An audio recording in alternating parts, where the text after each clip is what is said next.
과연 구속될 것이냐 아니면 불구속을 확신한다는 김소연 변호사 전화로 연결해서 어떤 준비를 하고 있는지 오늘 여러분들께 생생하게 전해드리겠습니다. 자, 취재 현장에서 어떤 내용들이 보도되고 있는지 하나하나 따져보면서 오늘 역전용사 시작하겠습니다. 신인규 변호사 오셨습니다. 어서 오십시오. 네, 안녕하세요. 그리고 요즘 많이 떠서 정말로 신뢰의 아이콘이 되어 있는 신용환 교수 오셨습니다. 어서 오십시오. 네, 안녕하세요. 신용환입니다. 예, 바로 본론 들어가겠습니다. 자, 한겨레 신문 보도 내용 잠깐 볼까요? 김건희 여사가 돈을 줬다고 합니다. 금일봉을 전달했다. 그리고 강혜경 씨는 500만 원이라고 들었다. 김 여사 돈 받았다. 이 기사에는 봉투가 어떤 내용인지 코바나컨텐 저 봉투에 담겨 있었다라고 진술했는데 이것을 신규 변호사 사진을 찍어놨던 것을 민태균 대표가 검찰에 제공했다는 것입니다. 자, 저거 일단 어떻게 해석해야 됩니까? 글쎄요, 그러니까 이게 사실은 명태균 씨가 대선 과정에서 일정 부분의 역할을 했고 거기에 대한 이제 대가로서 공천을 받았다. 지금 이게 핵심 사안이거든요.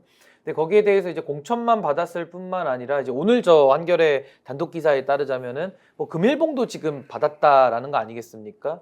그렇다면 이런 식으로 이제 김건희 여사와 명태균 씨와의 관계성 속에서 어떠한 역할을 했고 또 어떠한 보상이 들어갔느냐 이 부분이 조금씩 이제 하나 둘씩 더 나오는 거 아닌가 싶고요. 그래서 오늘은 일단은 그 금일봉 뭐 500만 원에 대한 얘기가 나오고 있는데 앞으로도 검찰 수사를 통해서 여러 가지 그 어떤 반대급부들을 김건희 여사 쪽에서부터 명태균 씨에게 흘러갔느냐 이 부분이 좀 규명이 더 추가로 돼야 될 것 같습니다. 자, 법리적으로는 어떨 것 같습니까? 아니, 금일봉을 이렇게 김 여사께서 준다는 것은 널리 알려져 있죠. 서울의 소리 기자분한테 105만 원을 줬다는 것도 알려져 있고요.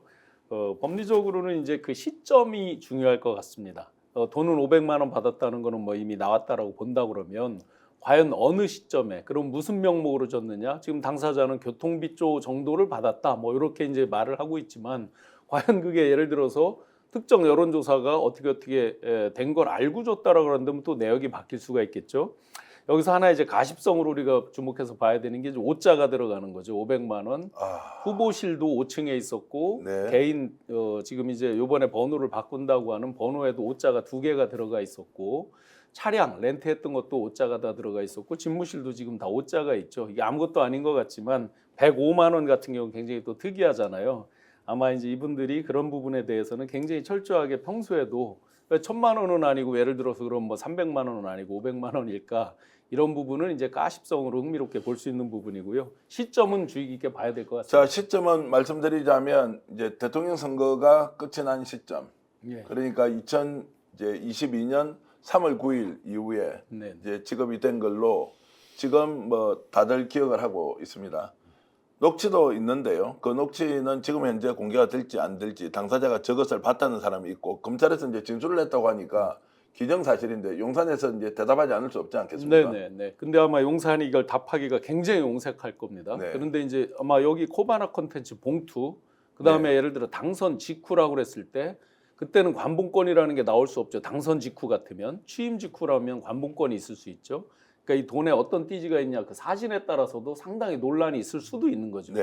그러니까 시점에 따라 아직 저희가 정확한 시점은 모르기 때문에 만약에 진짜 이런 게 관봉권으로 됐다 그러면 이제 굉장한 의문점을 낳겠죠. 취임식 이전이라고 그런다면 네. 등등 여러 의문점이 있을 수 아니 그러니까 있겠죠. 이제 지금도 보면 뭐 이게 비견한 예가 될 수 있을지 모르겠지만은 송영길 대표가 그 돈봉투 사건으로 지금 재판을 받고 있지 않습니까? 그러니까 물론 그 돈봉투라는 것이 그 정당민주주의 지금 훼손으로 지금 들어가 있는데 저 돈의 성격이 일단 중요한 겁니다. 그러니까 저 돈을 왜 지급했느냐? 그러니까 김건희 여사가 어떤 식으로 돈봉투를 돌려가지고 저 안에 들어있는 그 돈의 성격이 정당한 돈이냐? 근데 정당한 돈이 가성은 매우 적죠. 뭐 김건희 여사가 무슨 뭐 명태균 씨랑 무슨 계약을 하는 주체가 되기도 어렵고요. 후보자의 배우자 아닙니까? 그래서 저 돈을 그럼 왜 줬는지에 대해서는 뭐 어떤 성격의 돈이냐 이게 먼저 좀 규명이 되면서 그리고 과연 그 저 돈만 갖겠느냐 그러니까 이런 부분들까지도 저는 규명이 돼야 되고 하나 또 기억에 남는 것은 뭐 명태균 씨의 말 이거 좀 더 검증은 해봐야 되겠습니다만은 뭐 대통령 되면 되게 만들어주면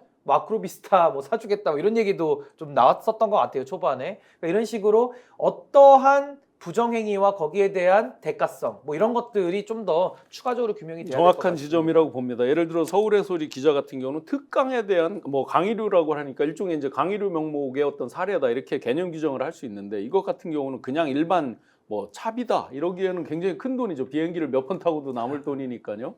그런데 그러면 예를 들어서 비공개 여론조사, 비공표 여론조사가 1차부터 9차까지 있었잖아요. 대선 직전까지. 그러면 그 뒤에 이걸 줬다 그러면 어떤 걸로 과연 그 명목을 붙일까에 따라서 굉장히 법적으로 문제 소지가 있을 수 자, 있습니다. 그 뒤에 이제 준 것은 확실한 것 같고 제가 이제 법리적으로 여쭤보면 당선인 신분으로 돈을 줬다고 하면 이것은 대가성이 명확하지 않습니까? 네.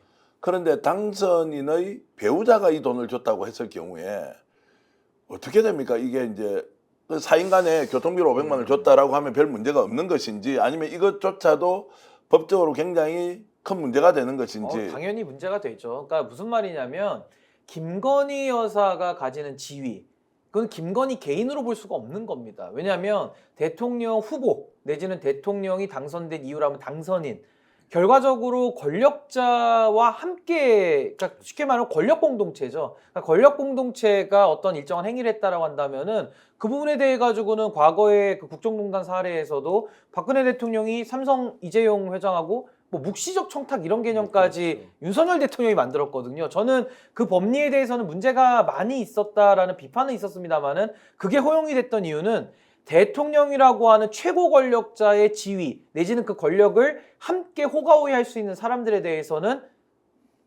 범죄 혐의로 적용시키겠다라는 거거든요. 그럼 그때 당시 나온 법리가 경제공동체 법리인데 지금 이 김건희 여사 관련된 사안은 최순실은 경제적 이권에만 개입했더라면은 지금 김건희 여사는 정치 행위를 같이 해버렸거든요. 예. 뭐 공천이든 여러 가지 뭐 내용들이 나오니까요. 그렇다면 이건 권력 공동체로 볼 수밖에 없고 윤석열 대통령이 알았을까 몰랐을까도 굉장히 중요한 부분이고 네. 몰랐다고 하더라도 묵인하거나 방조했다라고 본다면은 이거 뭐 얼마든지 권력 공동체 논리를 구사할 수 있는 거기 때문에 전 이 부분은 매우 중요한 부분이다. 거기에다가 이제 그 기존의 여당에서 전 대통령 영부인에 대해서 뭐 예를 들어 의료비를 뭐 한복이나 이런 의료비를 뭘로 지급했다, 특활비 성격으로 지급했다, 뭐 이런 여러 논란을 제기를 했잖아요. 결국 이 돈의 출처가 어디 있느냐 부분도 중요할 것이고 그게 예를 들어서 어떤 특활비 성격으로 했다라고 한다면 물론 이제 취임 이후인지 전인지 아직 모르니까 모르지만 그걸 함부로 쓸 수 있는 건 아니잖아요. 그걸 어디에 지급했든지 의료비로 줬든지 명태균 씨의 용돈 차비로 줬든지 어쨌든 부당하게 지급한 거죠. 분명히 문제가 소지가 있다고 보여집니다. 자, 김 여사로부터 돈이 나왔다. 현금 500만 원이었다. 코바나 콘텐츠 봉투였다. 여러분들께 최초로 공개해드리면 그 봉투의 색깔은 흰색이었습니다. 사실 이것은 소문이 좀 나 있었는데 취재를 쭉 해오던 것이고 실제로 관련자들 그 봉투를 봤다는 사람의 녹취까지 있긴 합니다. 그런데 자, 명태균이 왜 검찰 수사 과정에서 이거를 본인이 예를 들어 비밀 병기처럼 가지고 있던 것을 왜 공개를 했을까? 그러면 다분히 이제 지금 구속 얘기가 나오고 본인도 이제 1차, 2차 조사를 받으면서 아마 심리적 압박 거기에다가 뭔가의 장치를 해야 되겠다는 공식적인 장치를 해야 되겠다는 심리적인 게 있을 거라고 생각이 됩니다. 네. 자, 그러면은 지금까지는 약속 대련하듯이 대통령실에서 가이드라인을 정해놓고 검찰 수사 과정에서 자, 정치자금법 관련 수사만 한다는데 왜 검찰에서 명태균 대표가 이 봉투 받았다는 것을 사진을 찍었던 것을 이렇게 제출했다는 거예요.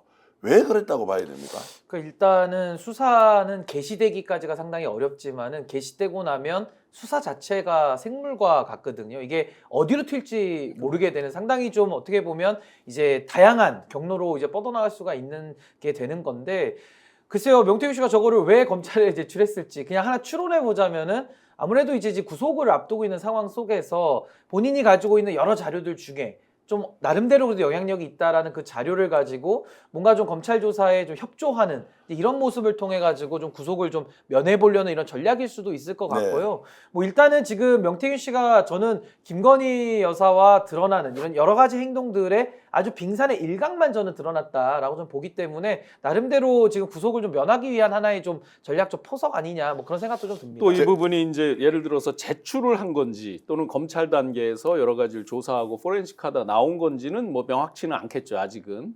그런데 검찰도 이제 10여 명의 특별수사팀으로 돼 있는 거잖아요. 그러면 흔히 누가 야 뭐 이거 대통령하고 다 뭐 뒤에서 이렇게 하고 다 짜고 뭐 봐주는 거 아니야? 근데 결코 지금 신 변호사님 말씀대로 시작이 어렵지 시작해서 굴러가기 시작하면 누가 뭐를 나온 거에 대해서 어떻게 봐줄 수가 있습니까? 서로 의견이 다르고 말이 새나갈 수 있는데 그런 부분이 분명히 작동할 거라고 봅니다. 자, 제가 질문 하나만 드리고 명태균 대표의 법률 대리인이죠. 김성현 변호사 전화로 연결해서 오늘 어떤 상황이 지금 벌어지고 있는지 여러분들과 함께 얘기 나누어 보는데요. 이 질문 좀 드리겠습니다. 자, 검찰발로 이런 정보가 흘러나온다. 네네. 그리고 담당 변호사한테 확인을 해보니까 시인을 한다. 자, 이러면 뭔가 수사의 내용이 네네. 대검이든 또는 창원지검에서 취재 기자들의 뭔가 여러와 같은 활동에 네. 화답을 하고 있다라고 하는 것은 정보가 새어 나온다는 것은 네네. 일사불란하게 움직이지 않는 거 아니냐라는 의심을 그렇죠. 할 예를 수밖에 들어 없는데요. 팀장도 외부에서 이제 일종의 차출을 해서 팀장을 했고 그다음에 많은 사람들이 지검장에 대해서 여러 가지 의구심이 있다. 예를 들어서 친윤의 핵심 아니냐 여러 가지가 있었지만 지금 말씀대로 시작돼서 마구 터져 나오는 거에 대해서 어떻게 다 감춥니까?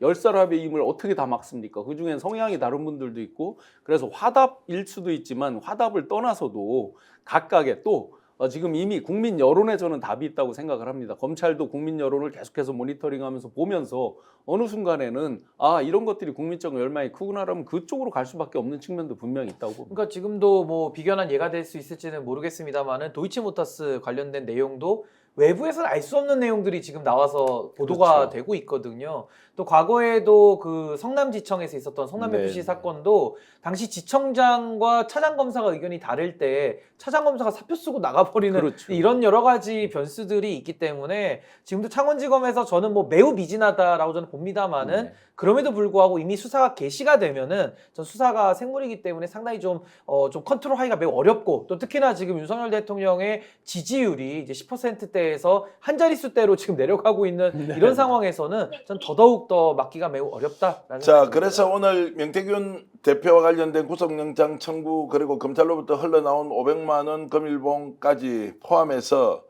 담당 변호사 김소연 변호사 전화로 연결했습니다. 김 변호사님 수고 많으십니다. 아, 네, 안녕하세요. 네, 예, 지금 영장 실질심사 준비한다고 매우 바쁘실 텐데요. 지금 창원에 계십니까? 네, 저는 창원에 한 시간쯤 전에 왔는데, 네. 저희 다른 변호사님이 굉장히 고생을 많이 하고 계세요. 남상권 네. 변호사 맞습니까? 네, 맞습니다. 예, 네. 오늘 하루 종일 남상권 변호사 사무실 앞에 기자들이 북새통을 이뤘다 이런 이야기 들었습니다. 조금 전에 한겨레 신문의 단독 보도한 내용부터 먼저 여쭤볼게요. 자, 네. 금일봉 500만 원을 김건희 여사로부터 받았다. 그 사진을 이번 수사 과정에서 제출했다라고 했는데 그게 사실입니까? 그거 검찰이 뭐 그렇게 얘기를 하거나 아니면 강혜경 씨가 그렇게 진술을 한 것 같은데, 네네. 네, 저희한테는 검사님이 여사님한테 돈 받은 거 있냐, 라고 물어보셨고, 그래서 그 명사장께서 교통비 정도 받은 적 있다.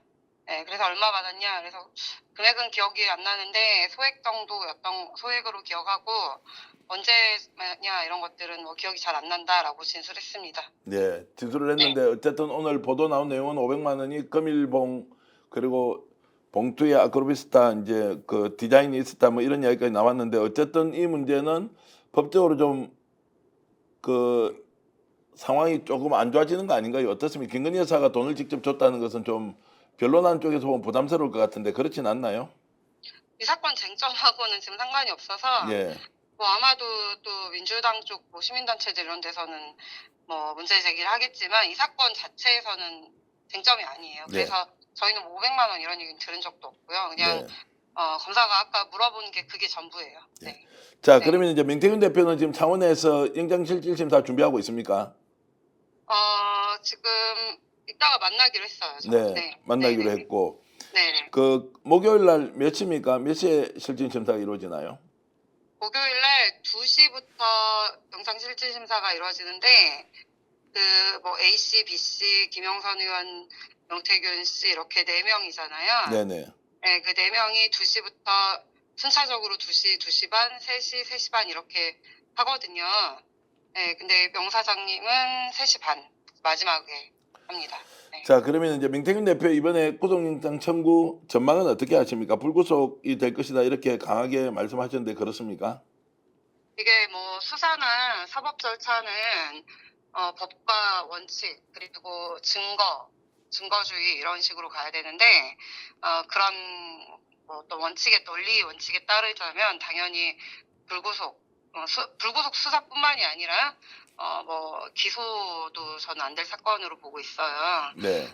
왜냐하면 이 정치자금법 위반의 핵심은 돈 문제인데 지금 저희가 받은 압수수색 영장이나 지금 구속영장 청구서에 봐도 그 명사장님 거 같은 경우는 특히 돈에 대해서 명확하게 안 나와요. 네. 그리고 실제로 저희는 조사받을 때도 그 강혜경 씨가 이렇게 주장하는 일람표 있잖아요. 25회 뭐 이런 거 그거에 대해서 묻지도 않았어요.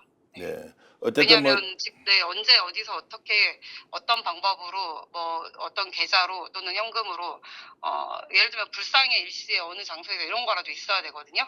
네, 예. 근데 아예 받은 적이 없기 때문에 묻지도 않았어요. 네. 자, 내용이 상당히 부실한 가운데 이제 영장이 청구됐다는 설명으로 이해하겠습니다. 용산과 네. 사전에 뭔가 교감이 있었다라는 이야기 소문으로 많이 돌았는데 네. 혹시라도 이번에 용산과 사전 협의가 있었다 이렇게 의혹 제기하는 분들께 좀 답변을 해주시면 어떻습니까? 저는 그런 의혹 제기해 주셔서 너무 영광입니다. 네. 전 대통령 우리 정권 잘 이렇게 유지하고 정권이 잘 되기를 바라는 국민 한 사람으로서 그런 의혹이 드는 것에 대해서 굉장히 영광이고요. 네. 네, 그렇지만 변호인으로서 저는 뭐 전혀 용산이나 이런 데랑 얘기를 할 수도 없고 얘기할 끈도 없습니다. 뭐 한남 7인인지 뭔지 그런 사람들이랑 알지도 못하고요. 네. 네, 연락을 할 수도 없어요. 네. 자, 그러면 김건희 여사가 공천 관련해서 김영선 이제 후보 또는 그 당시에 이제 출마자를 적극적으로 밀었다고 한 부분이 있지 않습니까? 네. 이게 이제 공천 개입이고 국정농단 아니냐, 그리고 선거법 위반이다 이런 의견이 있습니다. 여기에 대해서 변호사님 어떻게 보시나요? 그러니까 김영선 의원의 공천에 대해서 뭐 명사장님이 여기저기 강하게 추천을 한 건 사실이에요. 네. 그리고 김영선 의원 선거 캠프에 어쨌든 자원봉사긴 하지만 총괄본부장이라는 직함으로 우리 보통 선거 캠프 크게 열면 특보들만 막 몇십 명 있고 막 이러잖아요. 네, 그렇게 그런 모든 사람들 중에 가장 총괄로 이렇게 직함을 가지고 다녔던 사람이기 때문에 당연히 자기 후보가 예비 후보였다가 본 후보로 될 수 있게 국민의힘에서 공천을 받을 수 있게 최선을 다해서 여기저기 아는 데마다 다 추천하는 건 너무 당연한 거고 제가 볼 때 김영선 의원님이 명사장님한테 정말 고마워해야 될 정도로 헌신적으로 노력을 하셨더라고요. 근데 네. 이게 좀 불법이다 또는 대통령이나 영부인이 특정 후보를 추천한다는 것 자체가 법 위반이라는 게 저희 법 상식인데 그렇지 않다고 보시는 거죠? 전혀 그렇지 않죠. 왜냐하면 대통령도 국민 한 사람이고 특히 이제 그때 당선인 신분이셨거든요. 그러면 본인이 어쨌든 당정 관계를 어떻게 끌고 갈지 그리고 당선인 신분에서 심지어 뭐 장차관 인사나 그런 것들 인수위에서 막 하고 있을 때였거든요. 네, 그럴 때 당연히 뭐 본인 캠프에 있던 사람들 뭐 열심히 일한 사람들이 나는 좀 좋을 것 같다 이런 의견 정도 내셨다면 그거는 전혀 문제될 게 없는 거고 그러나 대통령께서 담화문에서 말씀하시기로는 그 의견조차도 명사장한테나 그냥 덕담으로 내가 얘기 좀 할게 뭐 이렇게 한 거지 직접 뭐 공간위에 얘기를 하거나 뭐 누구한테 뭐 어떻게 좀 해달라고 하거나 그럴 수 있는 상황조차도 아니었다는 거거든요 대통령께서는. 자, 네, 그래서 그냥 그렇게 말을 할 정도였다. 그리고 이거는 보세요. 자기의 선거 캠프에 있던 사람들에게 농공행상을 하는 정도의 인사 추천은 당연히 가능한 거예요. 공무원이거나 뭔가 어떤 그런 걸 추천을 하면 안 되는 직위에 있을 때는 문제가 되겠지만 정치인이잖아요. 정치인 선출직에 공천을 그대로 갖다 줘라 하는 게 아니라 이 사람 추천을 하는 거는 좋은 사람들 추천하는 거 누구나 할 수 있는 일이고, 예를 들면 우리 이재명 대표 같은 경우도 본인의 변호인단이 쫙 있었잖아요.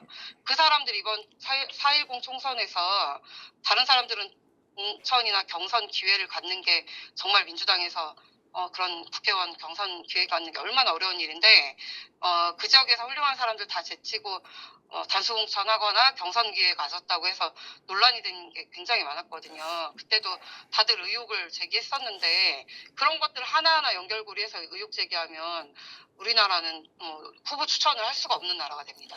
네. 자, 마지막으로 전혀 하나, 불법적이지 않아요. 예, 네. 예. 마지막으로 하나 더 여쭤보겠습니다. 자, 네. 윤석열 대통령이나 김건희 여사도 함께 조사를 받아야 한다. 명태균은 이와 관련된 아크로비스타 방문 또 누구를 만났고 어떤 행동을 했던지 다 검찰 수사 과정에서 밝혔다고 했는데, 윤석열 대통령과 김건희 여사도 조사받아야 한다고 우리 김소연 변호사가 말씀하신 적이 있죠. 네, 그게 이제 대통령 부부를 콕 찍어서 그런 게 아니라, 네. 이게 공천 개입이라고 명 사장님이 하신 행동이 공천 개입이다라고 하면서 마치 이제 지금 국정농단이라고 하잖아요. 네. 노영희 변호사님께서도 이제 이건 단순한 지저분한 돈 문제가 아니라 본질은 국정농단이라고 하시거든요. 예, 예. 그럼 이게 국정농단이나 뭐 선거 개입이나 공천 개입이 법적으로 문제가 된다 싶으면 이게 뭐 어떤 언론이나 정치적으로 비난을 하고 서로 공세하고 이런 공격하는 거는 당연히 얼마든지 할 수 있다 생각해요. 서로 공격 방어하는 게 정치잖아요. 그러나 법적으로 이 사람을 처벌하기 위해서는 적어도 공천 개입이 범죄로 연결이 돼야 돼요. 네. 네, 그러면 명태균 사장이라는 사람은 일개 개인이거든요. 직함이 없단 말이에요. 본인이 공무원, 당내 경선이나 또는 공식 선거에 개입하면 안 되는 공무원 지위에 있는 사람도 아니고 법적 지위가 전혀 그냥 일반 유권자예요. 그런 사람이 좋은 후보를 추천한 일이 곧 범죄로 연결이 되려면 적어도 그 신분을 가진 사람이 매개체가 돼야 되는 거고, 그 사이사이의 공천까지의 인과관계는 다 밝혀야 되는 거예요. 그런데 지금 김영선 후보를 공천한 것과 관련하여 돈을 받았다라는 게 정치자금법 지금 위반의 핵심이거든요. 네. 네, 그럼 돈을 받은 부분은 우리는 대여금 받은 거, 그리고 나머지는 돈 몰라. 김태열 소장하고 알아서 거래한 거고 차용증 썼어. 자기들이 했든지 안 했든지 몰라. 이게 입장이고요. 검찰 측에서도 돈에 대해서는 명 사장한테 명확하지 않아서 아예 묻지도 않고 있거든요. 네, 예. 그렇지만 뭐 미래항공연구소가 실수유주라서 그쪽으로 받은 게 어차피 돈 받은 거고 이렇다 쳐요. 그러면 이건 공직선거와 관하여 돈을 받아야 되는데, 공직선거 후보자 추천에 관해서, 그럼 추천에 관해서라는 게 인과관계가 인정되려면 그 매개체가 되는 네. 정당, 공관위원들, 그리고 당대표, 그리고 뭐 명사장님이 중간중간에 김영선 의원님을 공천을 부탁한 정치인들이 더 있거든요. 예를 들면 김종인 위원장, 이준석 뭐 다 있어요. 그 사람들에 대해서도 다 조사를 해서 실제로 예를 들면 여기 창원 지역에 원래는 A라는 유력한 후보가 있었는데 공관위에서 평가를 했을 때 정성평가, 정량평가, 면접점수 모든 것, 당의 기여도 모든 것들을 다 했을 때 월등히 1등이었는데 예를 들면 꼴찌였던 김영선이 누군가의 개입으로 인해서 또는 대통령께서 명태균 말을 듣고 야 바꿔 이래가지고 후보를 갈아치기를 한다거나 이런 정도의 정황은 나와야 네. 공천 개입으로 처벌할 수 있다. 알겠습니다. 자, 네네네. 뭐 바쁘신 중에 이렇게 영장실질심사 준비하면서도 전화 연결해 주셔서 고맙고요. 김 변호사님 열심히 활동하시길 바라겠습니다. 고맙습니다. 네, 감사합니다. 네.